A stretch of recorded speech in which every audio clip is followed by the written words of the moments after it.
Hello there guys, welcome back to Younes Talks Football, welcome back to a brand new video. I hope all of you are doing well today. Video number 2 of 2. If you did not catch the video of earlier on, which all of you seem to really enjoy, I don't blame you. Because that was, I think, one of my most fun videos that I've done in a while, right? You can check it out right here. If you haven't caught it already, you can watch that and then come back to this. Or if you're lopsided, you can do it the other way around. Up to you. You suit yourself. Whatever rocks your boat. So, there's that. Before we get cracking, England just absolutely decimated the poor island of Malta. Not literally. On the football pitch, of course. 7-0. Saka doing bits. I mean, it was Malta, right? Let's be honest, okay? We have to be realistic here. But 7-0. Fair enough. Thought I'd mention that because I wasn't expecting 7-0, I'll be honest. I was expecting maybe 4, not 7. Didn't watch it. Didn't even know that England were playing, I'll be honest. I know it's the internationals, but I've been so distracted with what's going on and what's happening and this, that and the other that I've just like, every time there's a game on, the last minute that it's about to start or it's only just kicked off, I'm like, oh, there's a game on. And yeah, this happened with England tonight. So yeah, they beat Malta 7-0. Fantastic. Anyway, let's get into the more important things instead of a Euro 2020, Euro 2024 qualifier. Is it Euro 2024 qualifier? It is, isn't it? I'm not wrong. For 2024, yeah, I think it is. if it isn't, then I'm wrong. But anyway, before we've sorted all that madness out. Let's get into the more important stuff, and let's start off with there's one piece of news that I have to start off with that I think is inaccurate, and it's been going around, and I want you guys to show. I want you guys to see. I want to show you show you guys. I can't talk. I want to show you guys this news and clarify the situation because I think it's. I don't think it's accurate. Here it is. It's come from Ross Harwood. Deal agreed. Full agreement between Chelsea and Man United for Mason Mount deal. £48 million plus add-ons reaching approx £55 million. 5-year contract, just under 100k basic weekly wage. Mason Mount will be a Man United player. Now, I have to say, if there's substantial add-ons here in terms of the salary, then this might be true. It says just under 100k basic weekly wage. I don't think that's accurate. I'm sorry. Mason Mount at Chelsea would have slapped you in the face. And to be honest, look, what is it that we offered him? We offered him 200k or something, and we came close. We came close to 200k, I think it was, and he refused it. Because Reece is on 250, if I'm not mistaken, and he wants something in and around that margin. 100k, he's gonna accept 100k. Come on. Come on. So, look, I think if there's 100k basic weekly wage and some very, very, very easy add-ons that are very achievable for him to get, that maybe bring it all up to 220, maybe. But even then, I don't think this is accurate. I think everything else is accurate. I do think we'll come to a deal of around 55, 60, maybe. I do think a deal will be done. I think Mason Mount will be a Man United player, but that, and I think the 5-year contract is probably accurate too.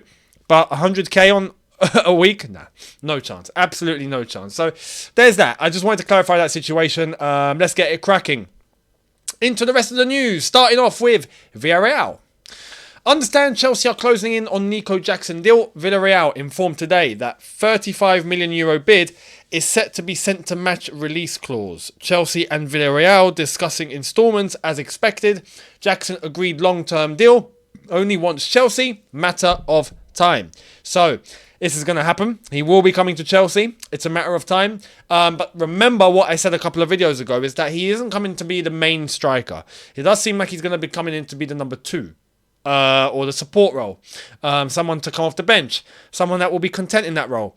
And whoever we're going to be bringing in as number 1, I have no idea. So we'll wait and see. But I think it's a nice little deal, this. It's a good piece of business. I'm happy with this. And we'll see exactly how it's all going to be done in terms of the installments. Just to trigger the release clause. It's not a lot of money, so happy days. Now, talking about what would be a low fee, right? But doesn't seem to be coming across the line just yet, is this. Chelsea and Man City are at the final stages of Mateo Kovacic's deal. First approach was for 25 million euros. Chelsea want at least 30 million euros. Personal terms are 100% agreed. This could only change if City decide to enter into the Declan Rice deal, where Arsenal remain favourites. Yeah, I don't think Man City will be getting Declan Rice. And I think, look, it's a matter of 5 mil. I think they'll come to a compromise. I think we'll probably see a 27 or 28 million euro deal done. And this goes against what we actually thought. Remember last week we heard that Kovacic's leaving for around 34 million pounds. I mean, I was like, yo, that's a great deal. Turns out it's actually not that. So, yeah. Just to clarify the situation, whenever we do, show you guys certain bits of news that end up being countered by someone as reliable as Fabrizio, then it's got to be mentioned. It's got to be mentioned. So, 25 million euros. Chelsea want at least 30 million euros. It's very, very tight margins between a club like Manchester City and a club like Chelsea, especially after today. I think both teams are all right between 5 million euros. So, I think they'll come to a deal very, very shortly. So, we'll see where that goes, but Kovacic will be joining Manchester City. It's only a matter of time as well. Now, the whole striker situation, there's been one little development that I think is crucial to show you guys, because if there was one striker that all of us would ask for, who would it be? Say his name. Victor Osimhen. Yes, of course, I know, right? Yeah, of course, that geezer. Absolutely. Who wouldn't? Well, turns out the Napoli president, I don't miss saying this guy's name, ADL, De Laurentiis. Is it De Laurentiis, not De Laurentiis. I made him sound like a disease. I'm sorry, ADL. Sorry, ADL. I'll just call you ADL. That sounds like an injury. Oh my God, I'm just not going to say his name. The Napoli president, the Napoli gaffer. Anyway, here's what he said about Victor Osimhen. Oh my God. Napoli president, ADL, we've an agreement in principle with Victor Osimhen to extend his contract for 2 more years. In case an exorbitant bid impossible to reject arrives, we will see and make the best decision for the club. Now, I don't know where exorbitant, right? What is that in Italian? Is there even a word of exorbitant in Italian? Because that has to be a translation. That cannot be him speaking English, because if that is, he speaks better Queen's English than the flipping king, or the King's English now, isn't it? So yeah, great choice of words. Exorbitant, fantastic. Goes to show there's an agreement in principle for Osimhen to extend his current deal. But he said, and he's honest, if a massive bid comes in that we just can't say no to, I don't think anyone's going to be triggering that, I'll be honest. I don't think Chelsea will. I don't think Real Madrid will. They want Mbappe. They're probably getting him. I don't think Man City will. I don't think Man United will. Actually, Qatar, Man United, maybe they might act a little crazy. They might feel a little crazy. They might be feeling a little wild. You know, they take over Man United and they go, oh yeah, and they're on a complete high. And they're like, let's go and get Osimhen, 200 million.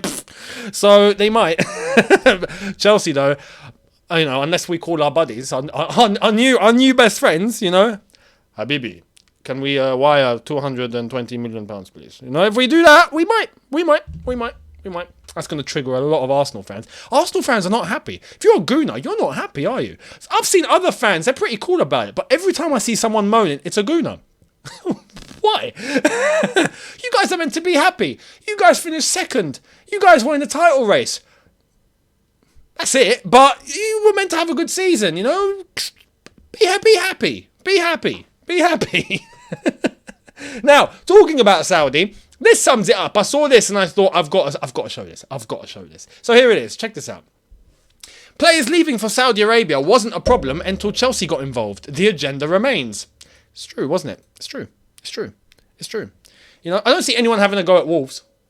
I don't see anyone having a go at any other club that has players going off to Saudi. You know? No one batted an eye. Chelsea get involved. Oh, no, it's illegal. It's illegal. It's absolutely illegal. And by the way, I want to clarify something. Because in my video earlier on, I spoke about this. And when I spoke about the direction of football and the way that some people saying, "Oh, football's finished, football's dead," right?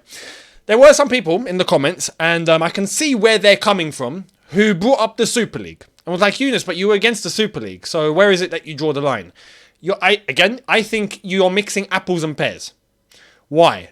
Because having an owner from a certain nation, whether it be Saudi, Qatar, anywhere in the Middle East, Australia, America, wherever, right? I don't know any Aussie owner, I'll be honest. But anywhere, that really doesn't change much, does it? You know, people are going to come up and bring up the morality standpoint. As I mentioned earlier on, I don't think that point can be made no matter where anyone is from, right? Let's clarify that. But comparing doing business with the Saudis, right? And it's not even in terms of just doing business in a way where the Saudis are somehow involved. Technically, they're not involved with Chelsea Football Club. The Saudis and that group are involved with Clearlake Capital as a business entity for their own investments. That's it. Not Chelsea. It's not. They haven't bought 5% of Chelsea. They bought 5%. No. They have 5% investment in Clearlake Capital. Right?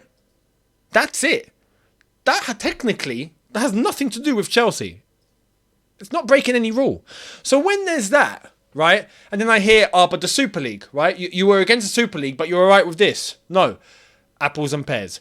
The Super League would destroy the entire structure of football as we know it. The way that football and the system that we play within will be completely dismantled. I'm not for that.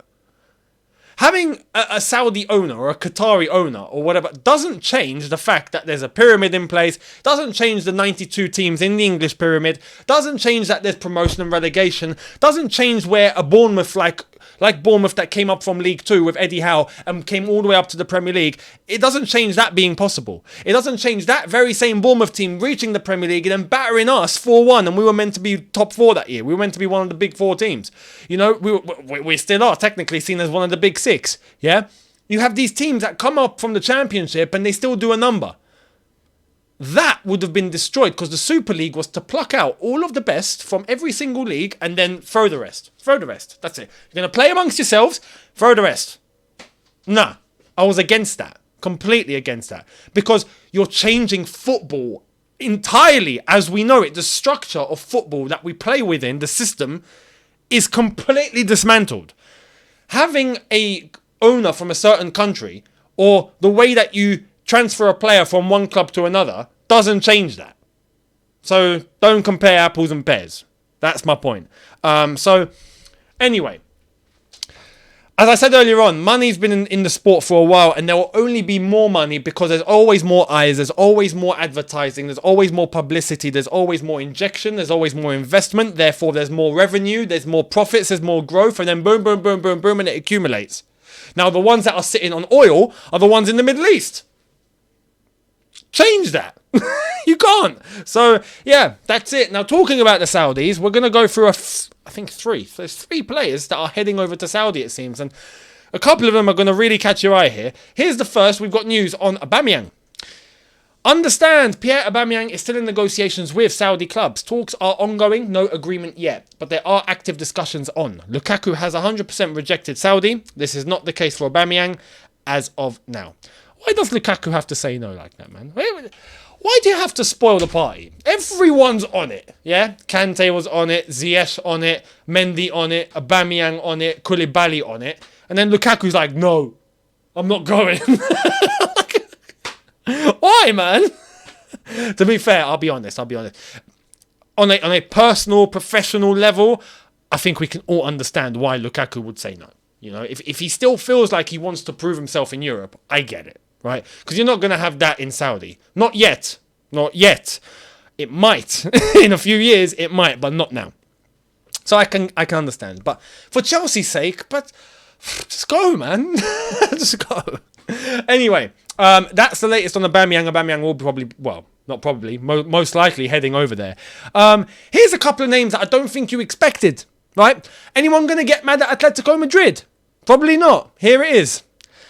Al Nassr are trying to approach Saul over a permanent transfer to Saudi Arabia, as called by Manu Signs. It's a concrete possibility. Saul in Al Nassr list alongside Ziyech, who's one step away from joining the club. Let's start the outrage on Atletico. How dare they do business with the Saudis? How dare they? Absolutely despicable. Atletico, Simeone, whoever's in charge of Atletico, everyone at the Metropolitano, you should be ashamed of yourselves.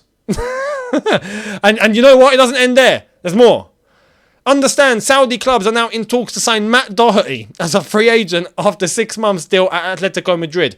Negotiations are taking place with the former Spurs fullback. Nah, it's despicable. Atletico having conversations like that, even for a player that's technically left your club, and you're doing business like that with the Saudis. Nah, man, you should be ashamed of yourselves. That's absolutely disgraceful, Atletico. How dare you?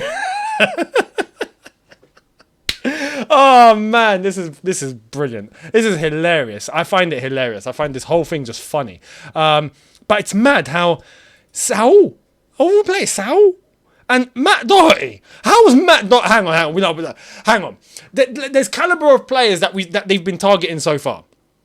Cristiano Ronaldo, Benzema, Kante. And then you look at the other ones that are leaving Chelsea, for example, Ziyech, Mendy, Koulibaly. These are accomplished players, right? And then you have Aubameyang, right, coming to the end. Ruben Neves, that's a great deal from Wolves, someone who was linked with Barca and whatnot. Like, Ruben Neves is seen as a decent player. There's all these players, and then Matt Doherty. How has he pulled this off? How in the blue hell did he pull this off? He must have picked up the phone to someone and gone, my name is Matinho Dohertinho. I am from Brazil. I don't know. Please sign me. And the Saudis probably bought it. But yeah, fair play, Matt Doherty. I didn't expect that one, but there we are. That's the latest roundup on the Saudi news. We're gonna have our own Saudi section on this channel now because there's that much business going over there. It's incredible. It's incredible the amount of players that they're going for, and the transfer window's only just opened. This is gonna get crazy. I think we're gonna find like 50 new players at Saudi by the time we reach August. And one last piece of news we have to discuss. I didn't quite get this. Bournemouth earlier on this morning announced Gary O'Neill got sacked. I think everyone got caught back by this one because Gary O'Neill saved Bournemouth and saved them well. And you saw how they played against us, and it was pretty unlucky that day. But overall, they done a lot better than anticipated when they were in a sticky situation, possibly heading down. Gary O'Neill came in and switched the whole thing up. And the reward is sack him. Now, when he got sacked this morning, I didn't say anything because I was expecting something. Sorry. I was expecting them to approach Graham Potter. Oh, that's why I was like, okay, they've sacked Gary O'Neill. Maybe because they now want to take themselves to what would be the next level for Bournemouth. And maybe they're looking at Graham Potter, done well at Brighton, struggled at Chelsea, but still managed at Chelsea. Decent experience. He might be the guy to possibly take us on the same route he took Brighton initially. I thought maybe that would be the logic of Bournemouth, right? And then immediately after they sacked Gary O'Neill, they announced this. Official, completed. Andoni Iraola has been appointed as new Bournemouth head coach. Contract will be valid until June 2025.